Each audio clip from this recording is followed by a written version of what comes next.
தமிழ்நாட்டு அரசியல் களத்துல ஒரு தைரியமான அரசியல்வாதியாக தடம் பதித்துக் கொண்டிருக்கக்கூடிய நாம் தமிழர் கட்சியின் தலைமை ஒருங்கிணைப்பாளர் சீமான் அவர்கள் சினிமா துறையில இருந்து வந்தவர் அப்படிங்கிறது நாம் அனைவருமே அறிந்ததுதான். அந்த அளவுக்கு தான் வந்த சினிமா துறையை இன்னும் மறக்காம அங்க நடக்கக்கூடிய பல்வேறு நிகழ்வுகளுக்கும் ஒவ்வொரு படங்களுக்கும் தன்னுடைய பாணியில விமர்சனத்தையும் அறிக்கைகளையும் வெளியிட்டு அவர்களை ஊக்கப்படுத்துவார். அதன் காரணமாகவே சினிமா துறையினரும் நம்மிடமிருந்து போன ஒருவர் எப்படியாவது தமிழ்நாட்டின் முதல்வராக வரணும் அப்படிங்கிற ஒரு எண்ணத்தோடு தான் சீமானையும் அணுகுவாங்க. இப்படிப்பட்ட சூழல்ல ஆளும் திமுகவின் குடும்ப நிறுவனமான ரெட் ஜெயின் நிறுவனம் திரைத்துறையை ஆக்டோபஸ் மாதிரி கசக்கி புளிந்து கொண்டிருக்கும் சூழல்ல எப்படியாவது திமுகவை வீழ்த்தி முதல்வராக சீமான் அவர்கள் வந்துட மாட்டாரா அப்படிங்கிற ஒரு இயக்கம் அனைத்து சினிமாக்காரர்களுக்கும் உண்டு. அந்த வகையில அவர் அனைத்து சினிமா பங்கனுக்குமே இப்போ திமுகவின் எதிர்ப்பையும் மீறி கூப்பிட்டு தான் இருக்கிறாங்க. சமீபத்துல கூட நந்தன் திரைப்படத்துக்கு சீமான் அவர்களே ஒரு பாராட்டு விழாவையும் வச்சிருந்தாரு. இந்த சூழல்ல இன்றைய தினம் இயக்குனர் பாலா அவர்கள் திரைத்துறைக்கு வந்து கிட்டத்தட்ட 25 ஆண்டுகள் ஆன சூழல்ல அவரை கௌரவிக்கும் விதமாக வணங்கான் படக்குழு அவருக்கான பாராட்டு விழாவை சென்னையில அரேஞ்ச் பண்ணியிருந்தாங்க. அதுல பல்வேறு திரைப்பிரபலங்களும் கலந்து கொண்டிருந்தாங்க. சூர்யால இருந்து சிவகார்த்திகேயன் வர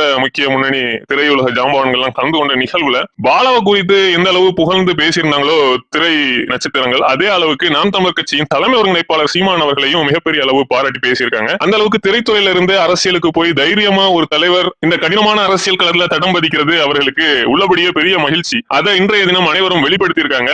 இது ஆளும் திமுக அரசுக்கு மிகப்பெரிய அளவு அதிர்ச்சியை ஏற்படுத்தி இருக்கு. ஏன்னா திரைத்துறையினருடைய பேச்சுக்கள் நிச்சயமாக சமூகத்துல ஒரு பெரிய வீச்சை ஏற்படுத்தக்கூடியது. அந்த வகையில சீமான் அவர்கள் குறித்து அவர்கள் இஷ்டத்துக்கு பாராட்டி பேசினா அது என்ன மாதிரியான ஒரு ரிஃப்ளெக்ஷனை மக்கள் மத்தியில ஏற்படுத்தும் அப்படிங்கறத திமுக தலைமை உணர்ந்தே இருக்கு. அதன் காரணமாக இப்படிப்பட்ட நிகழ்வுகளுக்கு இனி சீமான கூப்பிடக்கூடாதுங்கிற ரேஞ்சில கூட அவர்கள் தடை விதிக்கலாம் சைலண்டா அப்படிங்கிற தகவல்களும் வருது. அந்த அளவுக்கு இன்றைய தினம் வணங்கான் திரைப்பட ஆடியோ லான்ச் அப்படிங்கிறது பெரிய அளவு சீமானுக்கான ஒரு பாராட்டு விழாவாகவே மாறி இருக்கு. எது எப்படியோ தமிழ்நாட்டு அரசியல் களத்துல நாம் தமிழர் கட்சியின் தலைமை ஒருங்கிணைப்பாளர் சீமான் மாதிரியான ஒரு அரசியல் தலைவர் அப்படிங்கிறது எந்த அளவு தேவை அப்படிங்கறத திரைத்துறையினர் உணர்ந்திருக்காங்க. அதே மாதிரி தமிழ்நாட்டு மக்களும் உணரும் காலம் வெகு தொலைவில் இல்லை அப்படிங்கிறது தான் இப்போதைய அரசியல் நமக்கு சொல்லக்கூடிய செய்தியா இருக்கு. நன்றி, வணக்கம்.